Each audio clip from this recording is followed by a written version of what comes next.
का स्वागत है आप सभी का अपने यूट्यूब चैनल बी एजुकेटर में। एससीईआरटी सीरीज क्लास 6 के 5th चैप्टर तक हम कंप्लीट कर चुके हैं। आज हम 6th चैप्टर को पढ़ेंगे। प्रीवियस चैप्टर में हमने पृथक्करण यानी जो पदार्थों की पृथक्करण की विधियां होती हैं उनको पढ़ा था, जिसमें हम ठोस पदार्थों के बारे में पढ़ा था और आपके द्रव पदार्थों की जो पृथक्करण की विधियां होती हैं उनके बारे में पढ़ा था। आज हम पढ़ेंगे पदार्थों में परिवर्तन, यानी कि डेली रूटीन में हम अपने आसपास कोई ना कोई परिवर्तन देखते हैं। वो परिवर्तन किस प्रकार से होते हैं, उनका कारण क्या होता है और इसकी विधियां कौन-कौन सी होती हैं, इनको पढ़ेंगे।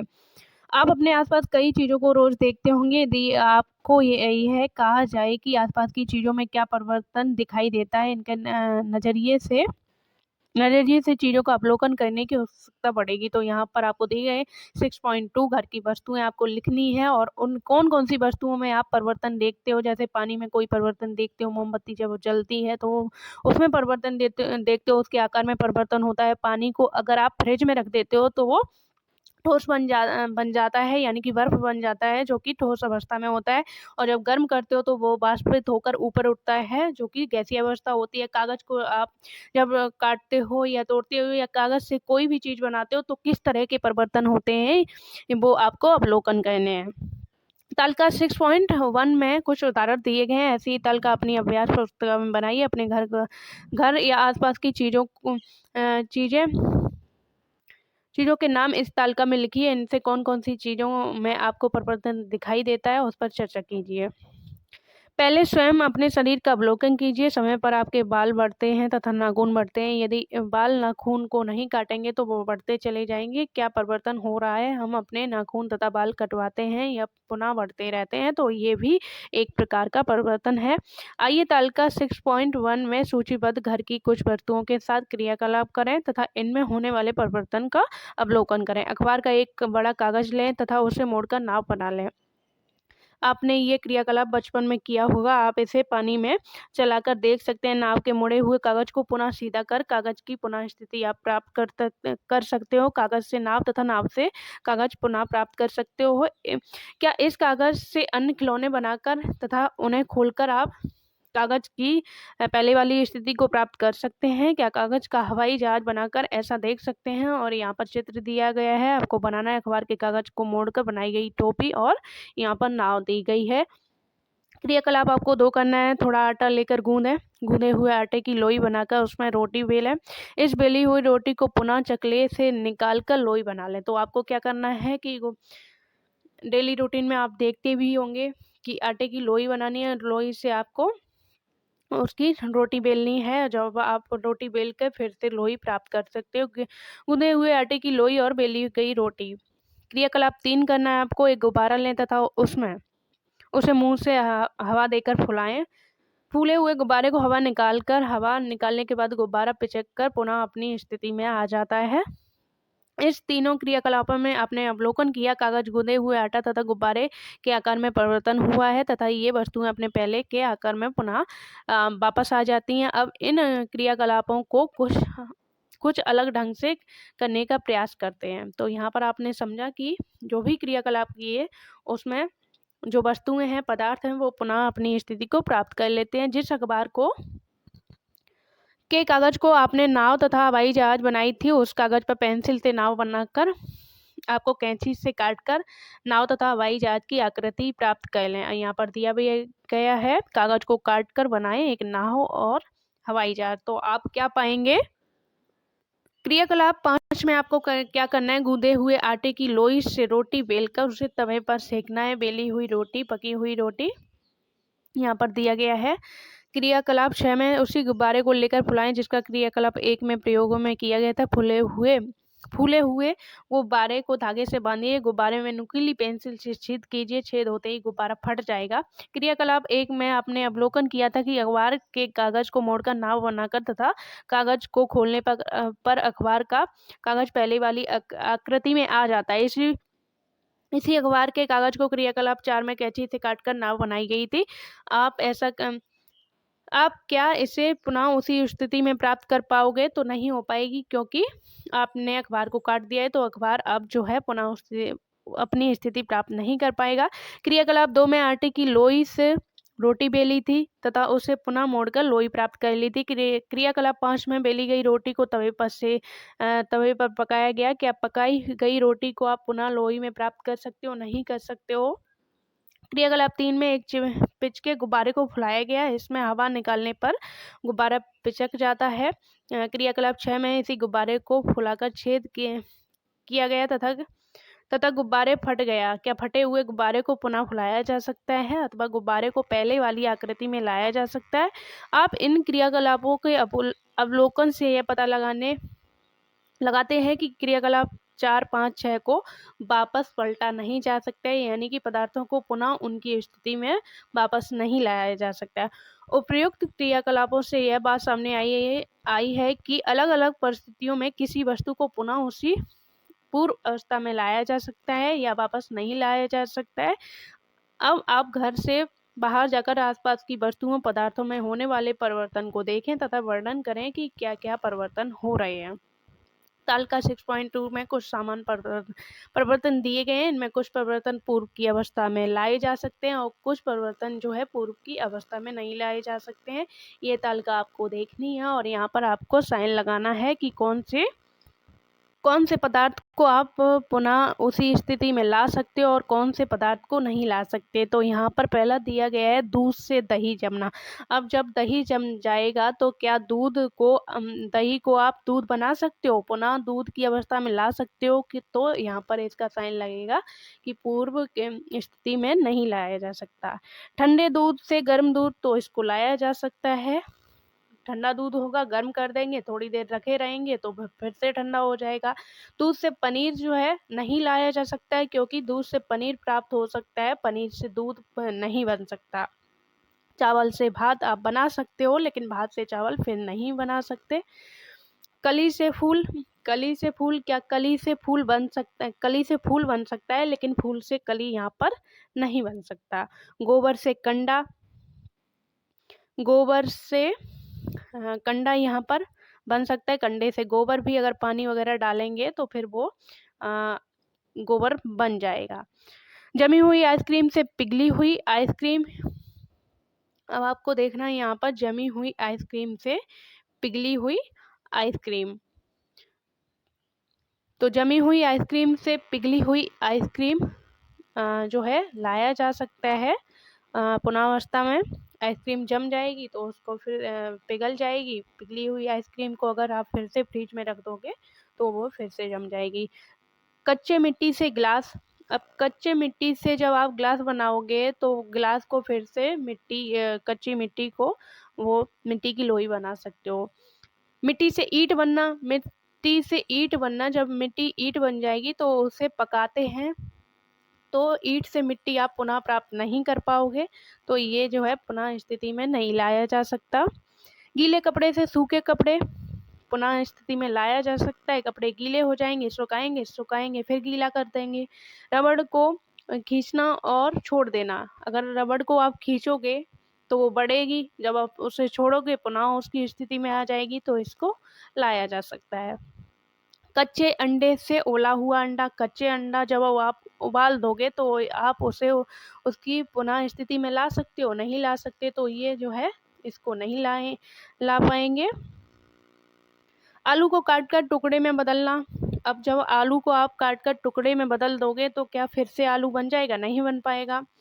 गर्म पानी को ठंडा करने पर, तो ये पुनः स्थिति में लाया जा सकता है। गर्म पानी ठंडा होगा, ठंडा पानी फिर से गर्म हो जाएगा। आपने कुम्हार को अपने चाक पर काम करते देखा होगा, वह मिट्टी की लोई को बर्तन में बदल देता है। कभी कभी आपने यह देखा होगा कि ठीक ढंग से बर्तन नहीं बनने पर वह पुनः मिट्टी को लोई में बदल देता है। इस तरह के परिवर्तन को अवलोकन कर आप पता लगा सकते हैं कि वह किस तरह का परिवर्तन है। कुम्हार इन मिट्टी के बर्तनों को आग में पकाते हैं। आग में पकने के बाद मिट्टी का रंग लाल या कहीं कहीं पर काला हो जाता है। क्या इसे पके हुए मिट्टी के बर्तन से मिट्टी का ढेर या लोई बनाया जा सकता है? यह किस प्रकार का परिवर्तन है? आप अपने गांव में अक्सर बैलगाड़ी देखते होंगे, कभी कभी ये शहर में भी दिखाई पड़ती होगी। बैलगाड़ी के पहिए की गोलाई को देखिए, आप देखेंगे कि पहिए के चारों ओर लोहे की एक पट्टी रिम लगी होती है। यह रिम पहिए पर कैसे चढ़ाई जाती है? पहिए के आकार के बराबर रिम को ऐसे चढ़ाने में दिक्कत होती होगी, क्या नहीं चढ़ती है? क्या रिम का गर्म किया जाता है तो यह आसानी से पहिए पर चढ़ जाती है तथा ठंडा होने पर कस जाती है। अब आप यह अवलोकन करें कि ऐसा क्यों होता है। आपने देखा भी होगा कि जब पहिए पर लोहे की रिम चढ़ाई जाती है तो उससे जो है गर्म किया जाता है। ऐसा क्यों किया जाता है कि लोहा एक धातु है, धातुओं में जो है फैलने का या और सिकुड़ने का जो है गुण होता है। जब धातुओं को गर्म किया जाता है तो वो फैलती हैं, अपने आकार से बढ़ती हैं, और जब उनको फिर ठंडा किया जाता है तो वो पुनः आकार में यानी कि सिकुड़ जाती हैं। तो लोहा जो है गर्म करने पर फैलता है और ठंडा करने पर फिर से पुनः सिकुड़ जाता है। तो इस कारण जब उसको रिम पर चढ़ाया जाता है उस पर, तो उसको गर्म किया जाता है जिससे कि आसानी से चढ़ सके, और जब वो ठंडा हो जाता है तो उसमें वो कस जाता है। अब आप यह अवलोकन करेंगे कि ऐसा क्यों हुआ, ऐसा परिवर्तन के कारण हुआ क्या? लोहे के अन्य औजारों हथौड़ी, कुदाल तथा खुरपी इत्यादि में भी लकड़ी के हत्थे जड़ने में इस तरह की प्रक्रिया से लकड़ी के हत्थों पर औजारों को कसा जा सकता है। क्रियाकलाप 7। आप बर्फ के टुकड़ों को किसी बर्तन या कटोरे में रखें तथा अवलोकन करें। आप देखेंगे कि बर्तन के कुछ जल जमा हो गया है। आप बर्फ तथा जल में क्या फर्क पाते हैं? बर्फ के टुकड़ों को दबाने पर कड़ेपन का अनुभव होता है। पिघले हुए बर्फ को जल को प्लेट में या ग्लास में डालें। आप देखेंगे कि जल का जिस बर्तन में रखा है उसी आकार ले लेता है। बर्फ के टुकड़े को भी किसी बर्तन में रखने पर आकार नहीं बदलता।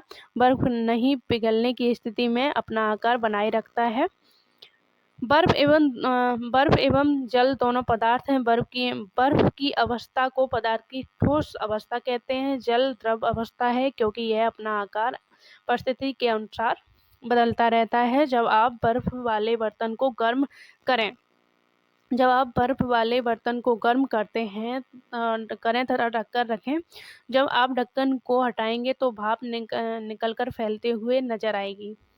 निकली हुई भाप जल वाष्प की आकृति को देखने पर यह अनिश्चित आकार में किसी भी दिशा में बढ़ते हुए दिखाई देती है।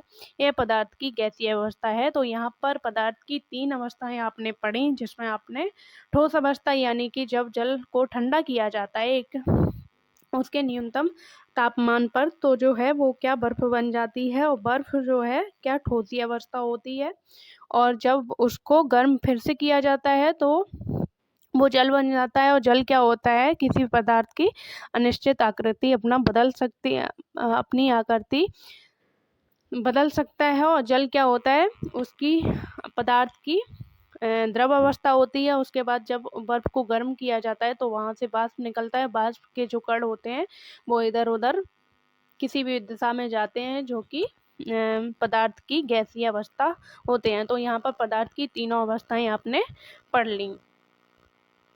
अब आप यहाँ पर देख सकते हो, दिया गया है चित्र में भी, बर्फ को जब गर्मी या ऊष्मा मिलती है तो क्या वो जल बन जाता है। अब जल को जब गर्मी या ऊष्मा मिलती है तो वो वाष्प बन जाता है।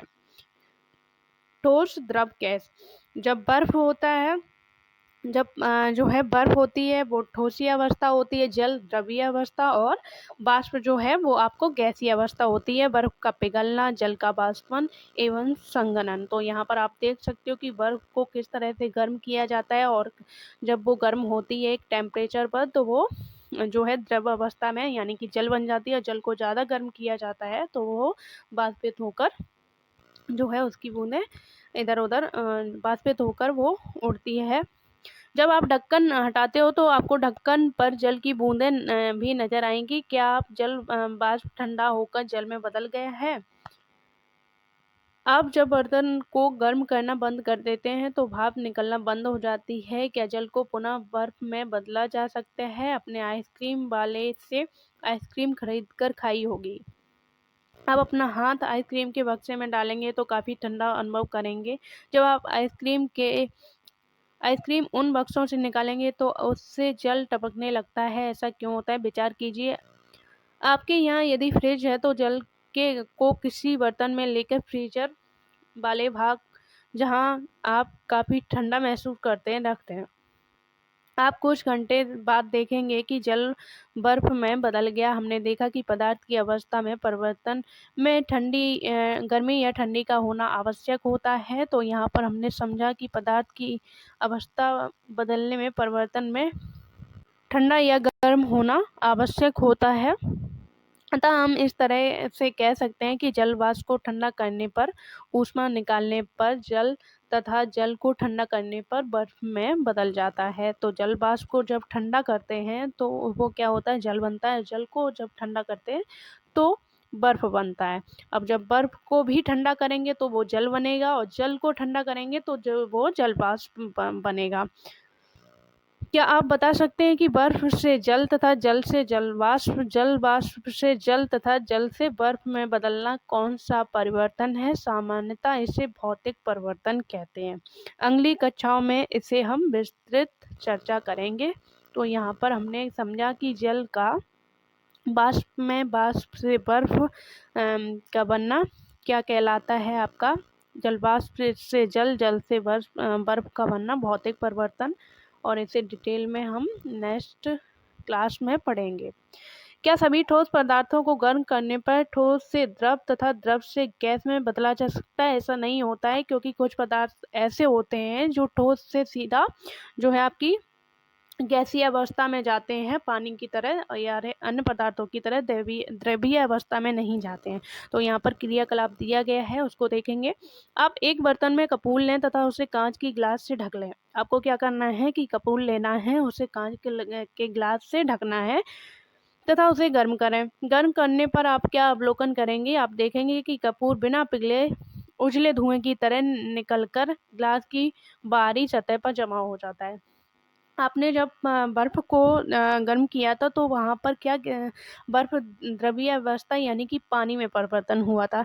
लेकिन यहाँ पर जब आप कपूर है वो भी ठोस अवस्था में है, लेकिन जब इसे गर्म करते हैं तो ये द्रवीय अवस्था में ना होकर सीधा गैसीय अवस्था में धुएं में वहाँ गिलास की जो तरी है उसमें जम जाता है।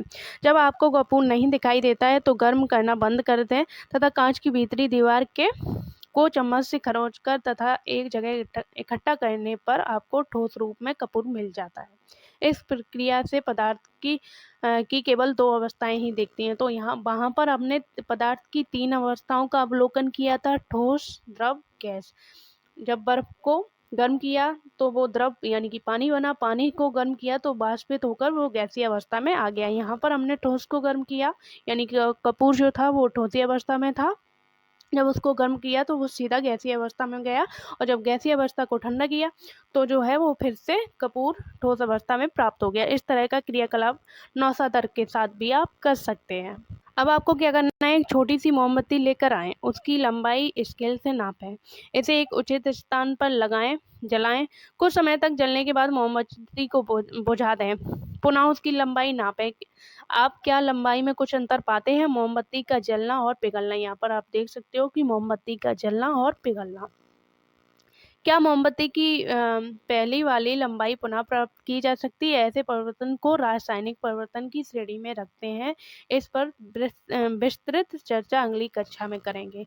तो मोमबत्ती का जो है जलना एक रासायनिक परिवर्तन है, जबकि मोमबत्ती का पिघलना एक भौतिक परिवर्तन है, क्योंकि जब मोमबत्ती पिघलेगी तो पिघल कर वो फिर से मोम बन जाएगी। उसके आकार में परिवर्तन हो रहा है, उसे फिर से पुनः उसी अवस्था में प्राप्त कर सकते हैं, जो कि भौतिक परिवर्तन है। लेकिन मोमबत्ती का जलना एक रासायनिक परिवर्तन है।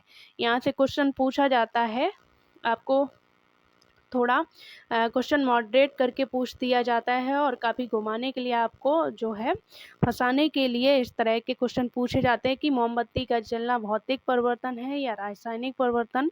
तो मोमबत्ती का जलना अगर आपसे पूछा जाता है तो ये आपका रासायनिक परिवर्तन है। अगर आपसे पूछा जाता है कि मोमबत्ती का पिघलना, तो अगर पिघलना पूछा जाए तो आपका भौतिक परिवर्तन होगा। यदि हम कुछ मोम बर्तन में ले गर्म करें तथा इसका परिवर्तन को पलट सकते हैं। उपयुक्त क्रियाकलापों से परिवर्तन की पुष्टि परिवर्तन की दृष्टि क्या-क्या अनुमान एवं निष्कर्ष निकाल सकते हैं। आपने क्रियाकलापों से यह अवलोकन किया कि कोई ठोस पदार्थ गर्म करने पर द्रव अवस्था तथा गैसीय अवस्था में बदल जाता है। जैसा कि आपने बर्फ को गर्म किया था तो पानी में द्रव अवस्था में बदला, द्रव को जब गर्म किया तो वाष्पित होकर वो गैसीय अवस्था में परिवर्तन हो चुका था। तो यहाँ पर बदल चुका था, कोई ठोस से सीधे गैसीय अवस्था में तथा ठंडा होने पर पहले की अवस्था प्राप्त कर लेता है। कपूर को आपने जब गर्म किया था वो सीधा गैसीय अवस्था में जो है परिवर्तन हुआ था। अंडे को उबालने पर उसके अंदर का द्रव पदार्थ ठोस में बदल जाता है। कोई पदार्थ इसी अवस्था में आने पर पहले वाली अवस्था प्राप्त नहीं करता है। अवस्था परिवर्तन के लिए पदार्थों के विशिष्ट गुण एवं प्रकृति है, उनके अनुसार अलग-अलग स्थिति में अवस्था में परिवर्तन होता है। यह परिवर्तन पदार्थ की अवस्था, आकार, रंग तथा गुणों में परिवर्तन हो सकता है। तो यहाँ पर हमने कुछ सामान्य से जो पदार्थों में परिवर्तन होते हैं उनको पढ़ा और पदार्थ की 3 अवस्थाओं को पढ़ा। चैप्टर आपका फिनिश हो चुका है, समाप्त हो चुका है। इसमें आपको बताया गया पदार्थ में किस प्रकार से परिवर्तन होता है। नेक्स्ट आपकी क्लास में क्लास 7th में जब हम रासायनिक और भौतिक परिवर्तन को पढ़ेंगे तो इसको डेप्थ में पढ़ेंगे कि किस प्रकार से परिवर्तन होते हैं, भौतिक परिवर्तन क्या होते हैं, रासायनिक परिवर्तन क्या होते हैं और क्वेश्चन किस तरह से यहाँ पर एग्जाम में पूछे जाते हैं। हमने सीखा वस्तुओं पदार्थों की अवस्था में परिवर्तन होता है। कुछ पदार्थों की अवस्था में हुए परिवर्तन के बाद उन्हें पूर्व की अवस्था में प्राप्त कर लिया जाता है, जबकि कुछ पदार्थों में जो परिवर्तन होता है उन्हें पूर्व की अवस्था में प्राप्त नहीं कर सकते हैं। तो ये जो है पूरा आपका चैप्टर फिनिश हो चुका है। अब इसका अभ्यास देख लेते हैं। निम्न में से कौन सा पदार्थ ठोस अवस्था से सीधे गैसीय अवस्था में परिवर्तित हो जाता है। तो आपने पढ़ा था बर्फ जो होता है वो तो 3 अवस्था में जाता है। बर्फ को गर्म करते हैं तो जल बनता है, जल द्रवीय अवस्था में हो जाता है और जल भी आपका 3 अवस्था में होता है। कपूर जो होता है वो आपका जो है सीधे जब आप गर्म करते हो तो गैसीय अवस्था में परिवर्तित होता है।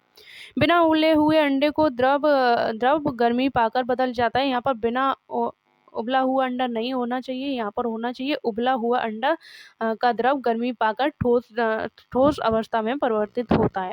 निम्न में से कौन सा पदार्थ समान रूप से पदार्थ की तीनों अवस्थाओं में पाया जाता है। तो जल जो होता है वो समान रूप से पदार्थ की तीनों अवस्थाओं में पाया जाता है, क्योंकि जल को जब ठंडा करते हैं तो आपका बर्फ बन जाता है और बर्फ को जब ठंडा करते हैं जल बन जाता है, जल को गर्म करते हैं तो वो वाष्पित बन जाता है। यहाँ पर दिया गया है परिवर्तन और पूर्व की अवस्था में लाया जा सकता है या पूर्व की अवस्था में नहीं लाया जा सकता है। आपको बताना है लकड़ी के टुकड़े चीरना। जब आप लकड़ी के टुकड़े कर दोगे तो उसे पुनः उसकी स्थिति में नहीं ला सकते। आइसक्रीम का पिघलना, जब आइसक्रीम पिघलेगी अगर आप उसको फिर से फ्रीजर में रख दोगे तो वो फिर से आइसक्रीम बन जाएगी। नमक का जल में घुलना, तो नमक का जल में घुलना जो है इसको पूर्व अवस्था में लाया जा सकता है। अगर जल को घोल दिया है तो उसे, जैसा आपने प्रीवियस चैप्टर में पढ़ा था, तो वो उसे पूर्व अवस्था में प्राप्त किया जा सकता है। दूध का दही में बदलना, ये आप पुनः अवस्था में नहीं ला सकते। बर्फ का जल में बदलना, तो ये भी पुनः अवस्था में आ सकता है। फूल का खिलना पुनः अवस्था में नहीं आ सकता है। कली से जो है फूल का खिलना हो सकता है, लेकिन जो है फूल का खिलना पुनः अवस्था में आप नहीं ला सकते। इसको जब फूल खिल जाएगा तो कली नहीं बन सकता। कली से फूल का बनना ये भी आपका पुनः अवस्था में नहीं लाया जा सकता है। पेड़ से पत्ती का गिरना, ये भी आपका पुनः अवस्था में नहीं लाया जा सकता।